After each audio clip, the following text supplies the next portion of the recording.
cry at all, you can cry.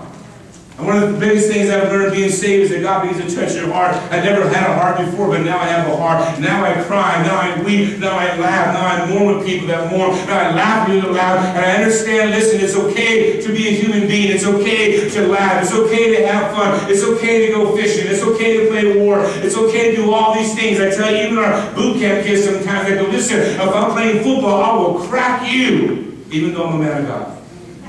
I'll hit you hard. It's okay to go hunting. It's okay to go to the shopping mall, sister. But it ain't okay to be that all day long.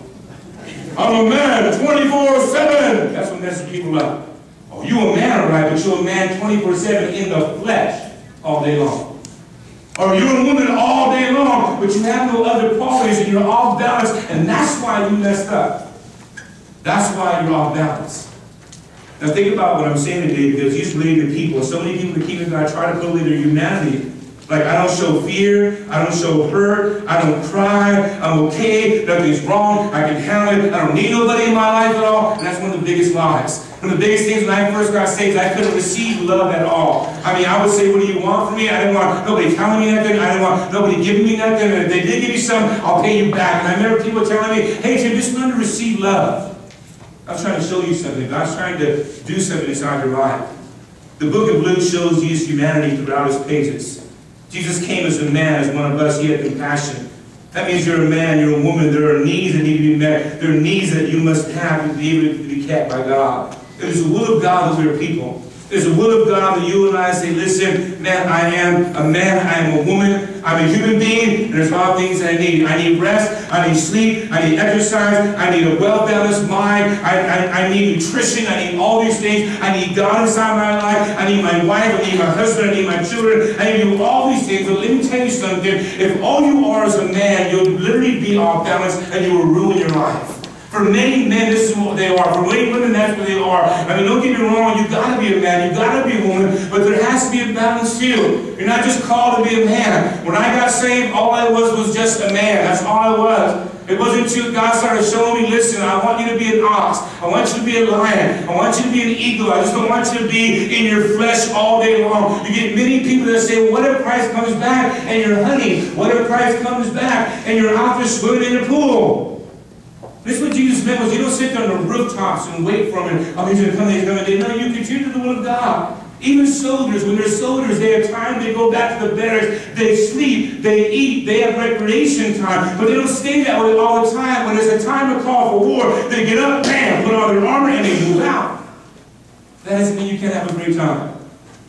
The only sad thing about that is that's all you are all day long. I'm a recreation man all day long. I'm shopping mall girl all day long. All I do is shop till I drop all day long. That's when you get messed up. That's when you get off balance. That's when you start getting arguments. That's when you get wives like, hey, your kids need a man. They need you to be a leader of the house. Hey, listen, wife, man, your kids need you to be a mom. You got more and more moms working nowadays. Nothing wrong with working at all. But don't forget that you're not just called to be a woman, but you're called to be a woman of God. It's important today. See, at the same time, the man and woman is to filter all of the voices out. The second thing I want you to think about today, and I'll get that a little bit, but when men and women, you guys, they eat, they sleep, they love, they plan, they need guidance, they need help. You're like everybody else. And being a man, there's nothing wrong with enjoying life. Some people will say, oh, what if Jesus comes when all these things are happening in our life? Well, he takes me in recreation. But I don't recreate all day long.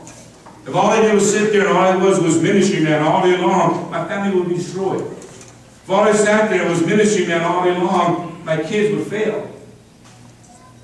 Now listen to me, when it's time to roll, you get into the war zone. You understand that. As men understand that you need God. As women understand you need God. As being a man, you need correction. You need reproof. You need accountability. You need instruction. Why? Because you're a human being in need of a Savior. That's what it means. You need God inside your life. Listen to me. For many men, you have no problem being a man. Or many women, you have no problem being a woman. But it's not supposed to be 24/7. Jesus was the Son of God and knew how to be a man, but knew what it was also to be a man of God and to be what he needed to be other than that. We're called to live natural, but other times we're called to live supernatural when God begins to beckon. Now think about what I'm saying today. You're a man of God and God knows that. You're a woman of God and God knows that. Just a reminder that you need to have balance inside your life. The second thing you look at today is that we're called to be lions. When Ezekiel saw these cherubims that had not only a man's face, but a lion's face. And what I want you to look at today is literally a balance of an individual. Because not only are you called to be a man, but you're called to be a lion too. You're not just called to be a woman, but you're called to be a lion. And a lion represents a lot. You see Jesus all the time in the ministry that he had no problem being a lion at all. But what a lion represents is very important is that all these four natures are there working in Jesus' life and working. But a lion represents a stalker. A lion represents him in the king of the jungle. A lion that represents leadership. It signifies boldness. It signifies authority, strength, and power. And you're called to be that lion. That means that Mufasa should come out in your life. It means that literally you should come to a point in your life that when a lion roars, the whole jungle knows. There are going to be times you're called to be a man. There are going to be times you're called to be a woman. There are going to be times that God said, listen, I know you're a man right now, but you better switch now to being a lion. A lion needs to come out of your life right now. There are times that you have to be Mufasas in your house. A man doesn't scare people. A man don't scare nobody, does he? If you're a man, who won't scare, right? Neither does an ox, neither does an eagle. But you get a lion coming in your house, and how many know the jungle listens? You get a lion, go out, roar. How many know the people start to move? When a lion roars, the whole jungle knows and is terrorized. When a lion roars, the lion comes in inside the house and hey, things are out of order, things are put back in order. When the lion comes on the scene, people begin to listen. There are going to be times that God will say, listen, I want you to roar now. There are times that you have to get out and the lion has to come out of you. There's a time you got to restore your family. There's a time you got to come in. Enough is enough. This house will serve God. There's a time when a lion has to come out. But there are some people that are lions all day long. All day long. What happens if a lion roars all day long? It loses its power of a roar. Did you know that? Oh, shut up already. You don't always roar all day long. Ain't that right? And you got some men that all they do is roar. All day long.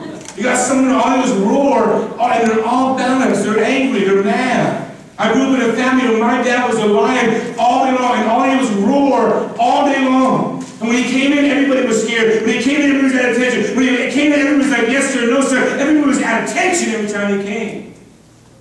They were scared of the lion. A man isn't scared of people, neither is an ox or an eagle, but a lion comes in, people start to move. When a lion roars, the whole jungle knows and is terrorized. There are times that the lion has to come out and restore family. Put your house in order, your marriage and your children, but you don't stay a lion 24/7. You don't sit there and you're lion man all day long. You're a lion woman all day long because it gets off balance. Man, all dad does is yell. All dad does is a lion. All mom is the lion all day long, and you literally lose the balance of being a lion. There are times in your life that God is saying, listen, it's time to be a lion. Get up, stop being a man, put your house in order, stand up, be bold, make a stand, where you're at, get up and roar. There are going to be times it's going to happen. You got to realize that. You got to know when the Spirit of God tells you to be a lion. You got to know when it's time to say, listen, enough's enough. We're going to stand up for the glory and for the honor of God. In Revelation 5:5, Jesus called the lion of the tribe of Judah. We know that and we see that today. There are times you have to understand you don't stay a lion 24/7. A lion can restore order in churches, in homes, in lives, and every part of their children, everything goes wrong. A lion tears, a lion dominates, a lion kills. But a lion just doesn't give a threat. It has an action and it has strength behind it. That's what it does. A lion accepts responsibility, not runs from it at all. It knows the purpose. A lion leads. That's what a lion does. The lion just doesn't roar all day long for nothing. You know, it's very important. This one is very important because there are going to be times in your life where God says, listen, I need you to be a lion now. I need you to stand up now. I need you to make a stand where you're at in your family, your life, your walk, whatever it is, you got to stand up and be the man of God that God's called you to be. The sad thing about it is you don't have this lion attitude in you. You don't have this lion nature inside of you. Your family's going to get ruined. The devil's going to come in because the devil doesn't understand sometimes. Can you please get out of here? You're going to have to stand up in the Spirit of God at times. You know what, devil? Enough's enough. You get out of my house. You ain't slap my wife around. You ain't slap my husband around. You ain't coming in this house. And oh, why? Because we serve a great, a mighty, and a powerful God. And it's not going to happen at all. You've got to stand up. And that lion needs to come out of your life. It's important today. How many of us today